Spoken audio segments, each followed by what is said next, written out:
جدد حياة القلب بالقرآن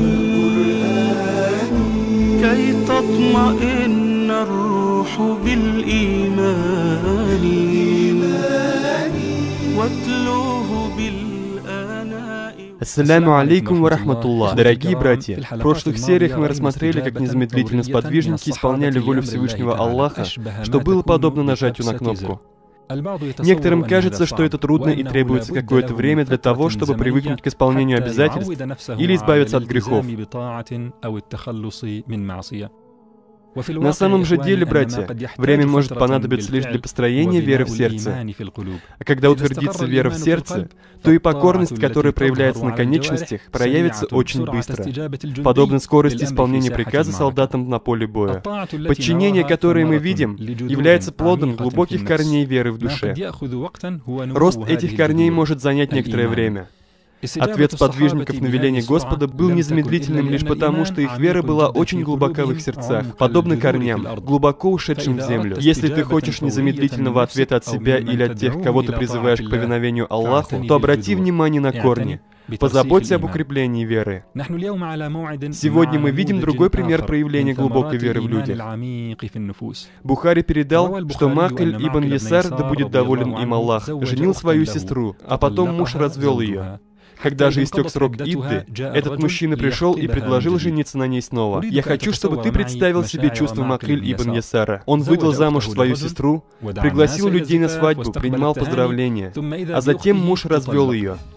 Прошел день, два, месяц, второй, третий, а муж не возвращается.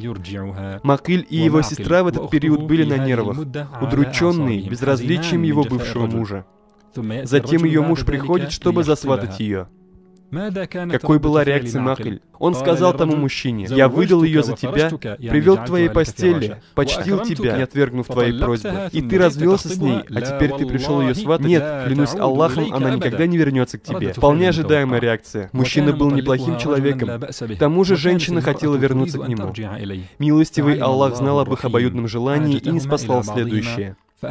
Если вы развелись с вашими женами, и они выждали положенный им срок, то не мешайте им выходить замуж за своих прежних мужей, если они договорились друг с другом по-доброму. Таково назидание тому из вас, кто верует в Аллаха и в последний день. Так будет лучше и чище для вас. Аллах знает, а вы не знаете. Как же поступил Макль ибн Ясар, услышав этот аят? Он сказал: «Теперь я сделаю это, о посланник Аллаха». Передатчик сказал: «Он оставил свой гнев, всецело покорившись повелению Аллаха, совершенное послушание, и он выдал сестру за этого человека». В другом риваяте Бухари вывел, что Макль ибн Ясар сказал: «Унижена моя самолюбие перед приказом моего Господа».